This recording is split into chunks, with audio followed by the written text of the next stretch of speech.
Okay. Nice.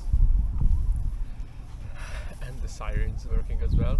I was milking cows in Denmark for 2 months, 62 days. It was in December and in January in 2022. Um, and it was an experiment, let's say that. So I was studying in the university for a year, but then I said, okay, I really want to travel a lot. And I figured out that, okay, I just want a quick work to get some money and then just start it, and then we're gonna see what's happening. And I was searching for work at home in Hungary first, actually, but after 2 months it was nothing. Nobody was answering, and it was just not working, basically. And after 2 months, I was seeing this opportunity, and I was writing to them, and they was like replying immediately. And after a week, I was in Denmark. I was going by Flixbus. It was 22 hours bus ride, and it was nice actually. This farm was located near Billund. Billund is a city where the Lego coming from. There is the first Lego factory, the first Legoland, and like a lot of Lego team stuff is there. The work. I was going to help on a farm, and my job was to milk the cows. They was investing in a new way of milking with robots, and other people started to building this for them, but they were late, and the people was already started to going home. But you need to milk the cows every day, and the new machine wasn't ready yet. So that's why it was very important for them to find somebody who is willing to do some milking. That was a little problematic because everybody's head was like huge, because it was just a lot of pressure, and that's where I went there. I was milking the cows 8 hours a day, so they had 450 cows, and they was getting milked 3 times a day. One day, 24 hours divided by 3 is 8 hours. So I was doing one of the shifts, and I needed to be done with all of the milking and washing the place under 8 hours. I was a little slow. I wasn't able to do that. So that's why I usually was working 9-10 hours, more than 8, almost every day. I was there for 62 days. So the living was free. I didn't need to pay rent or something. It was a different farmhouse, and everybody had their own room. When I arrived there, that was the worst room because others was full. There was more workers. In my room, it wasn't heating going on, and that was only a sofa where I was sleeping. So it was just in the first week, and after it was better. I was able to move to another room, and yeah, that was much better. But even it was an oil heating house, and sometimes the oil was running out, or that was some problem, and the farmer, my boss, needed to go there and like repair it. So there was sometimes it was 1 or 2 days without heating, and it was like -5, -7 degrees Celsius. So that was fun. I was working with 2 more Hungarian guys and 2 Ukrainian girls. One of them was 28 and one of them was 22, the girls.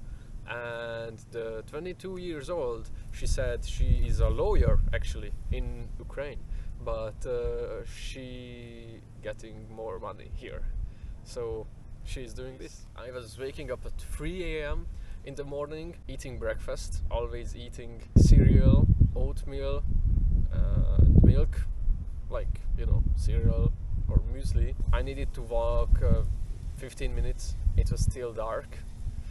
And actually it was fun. Nice translation between working time and resting time. And then change my clothes, rubber boots, and then start milking. Milk 8 hours. I had 5 minutes break usually. So first you walk down in a pit and the cows are coming inside. So their udder was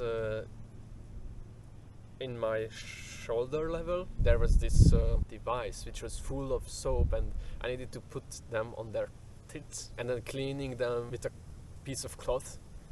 And after I was putting on this milking machine which was vacuum inside, and they was giving their milk, and then the machine was finished by itself. So that was nice. And after, there was this other stuff which was full of some kind of chemical, iodide, I think. It was against the infections and like sickness and stuff. And then cows was going away, and then new cows was coming in, and start again and again. It was going on for 8 hours basically, and then I was going home, like changing, walking home, making some dinner and rest before next day. Sometimes I needed to go for shopping. It was once a week usually. Then I was going home, eating a little bit, cycling 10 kilometers to the city, buying some stuff, and then cycling back 10 kilometers. My right rubber boot was always getting wet. I don't know what happened. Every day, almost every day, it was crazy. It's -5 degrees Celsius, and this is not inside. I mean, there was a roof over our head, but there wasn't walls. So sometimes it was quite cold, and there was like shit all over the place.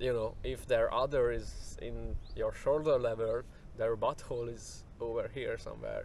So sometimes it was getting a little bit shitty. There was a milk car coming every 2 days. They were taking 20 tons of milk, 20,000 liter. For one day it was 10,000 liter. It means that I was milking 3,000 liter every day. And from this I was able to take home 1 liter milk every day again. My biggest problem was that I was going there for money, right? So I said, okay, I'm gonna spend the least amount of money for food, because I wasn't spending anything else. I was eating meat 3 days out of 7, and I was eating cereals in the morning every day, which was fun actually. It was interesting that they are not heating up the milk. When we have house milk, we always heating up the milk, so you are not getting sick from it. And they said it's not necessary, and I wasn't doing that, and I was okay. But I was eating not too much, and it was a really physical work, So when I was going there, I was 58 kilogram maybe, and coming home I was 55.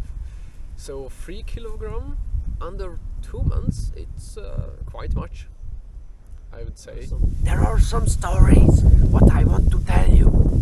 I was going there by a bus and coming home by an airplane. So and I had some knives and some metal stuff what I wasn't able to take there, so I was leaving it there actually.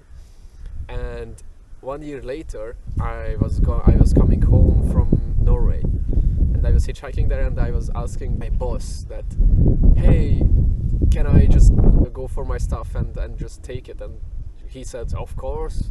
And I was hiding my backpack and walking to the house and walking back, 20 kilometers. It was 18 in the end. And that was the plan. And I was doing that, except it was pouring rain, I mean, it was crazy. I was getting wet in the first 5 minutes maybe. The sick cows, we needed to milk them as well.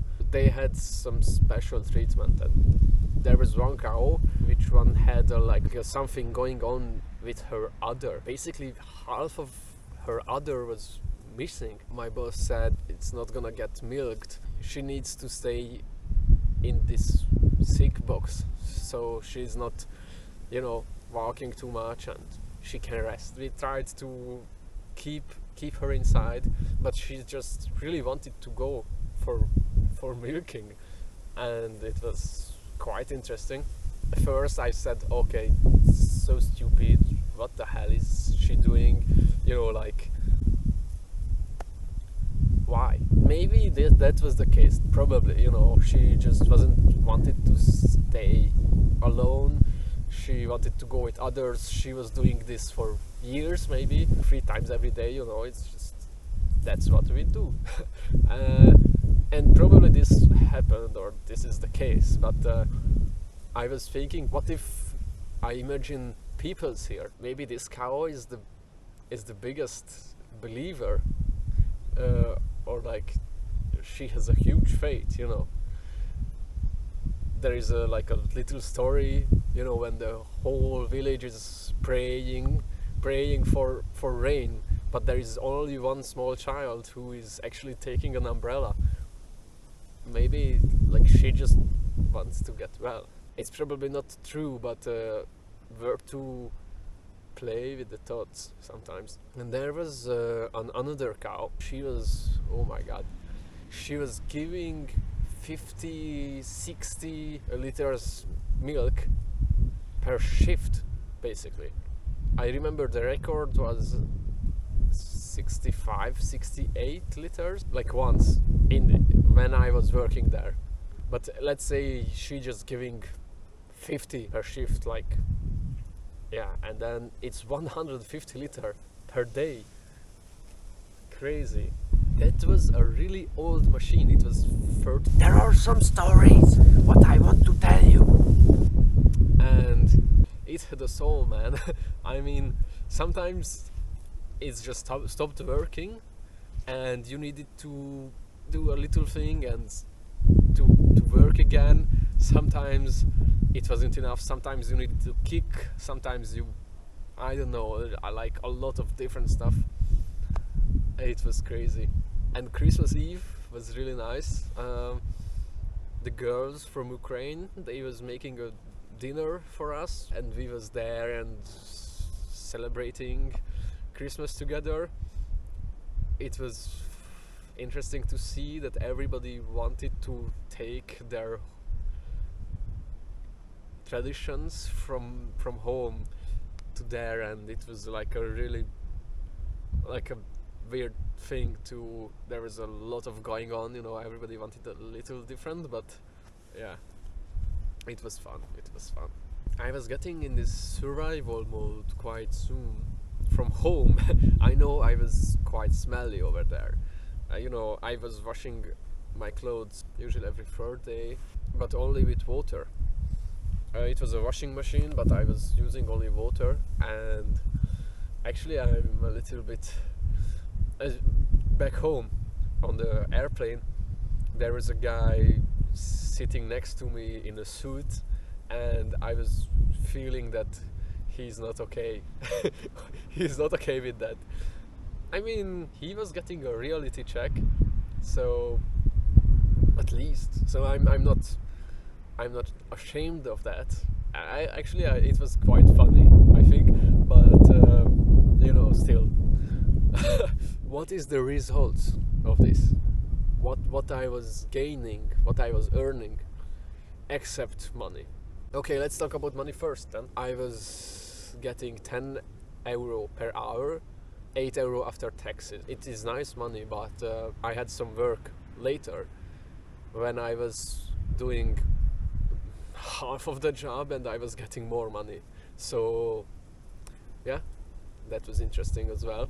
So my biggest thing that I was taking home from this is don't do nothing just for money, because it's just not worth it. It's just not enough for me to do something just for money.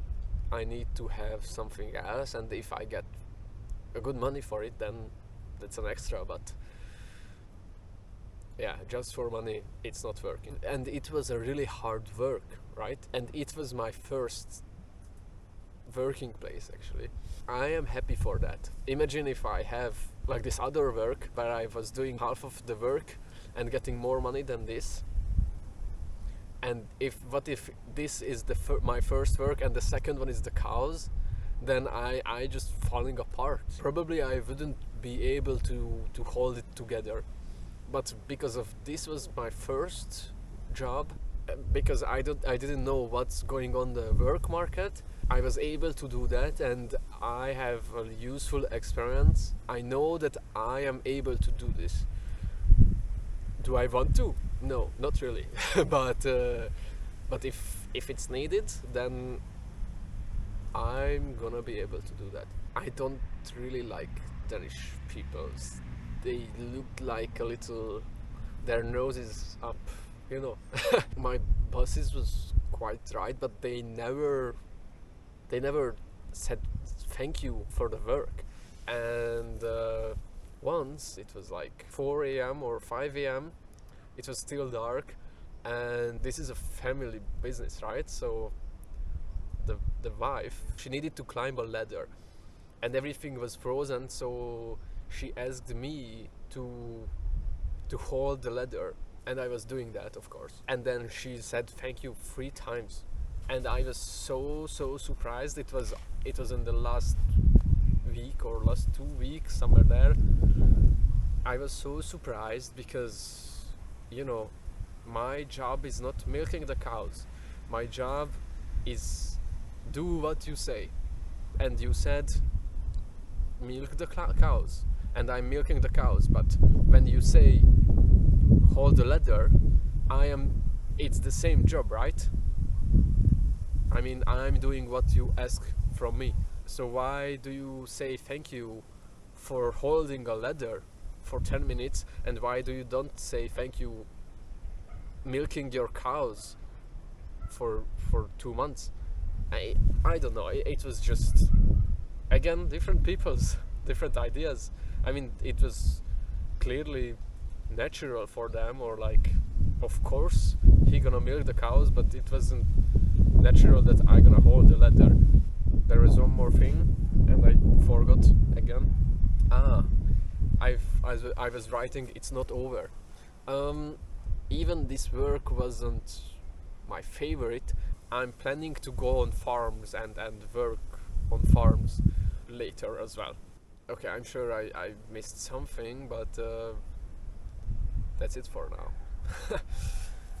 Thank you for listening.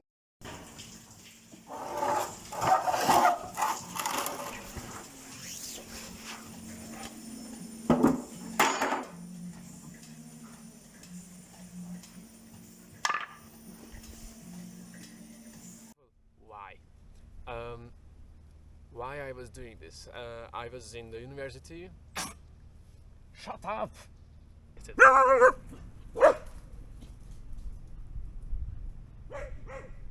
I'm gonna kill myself.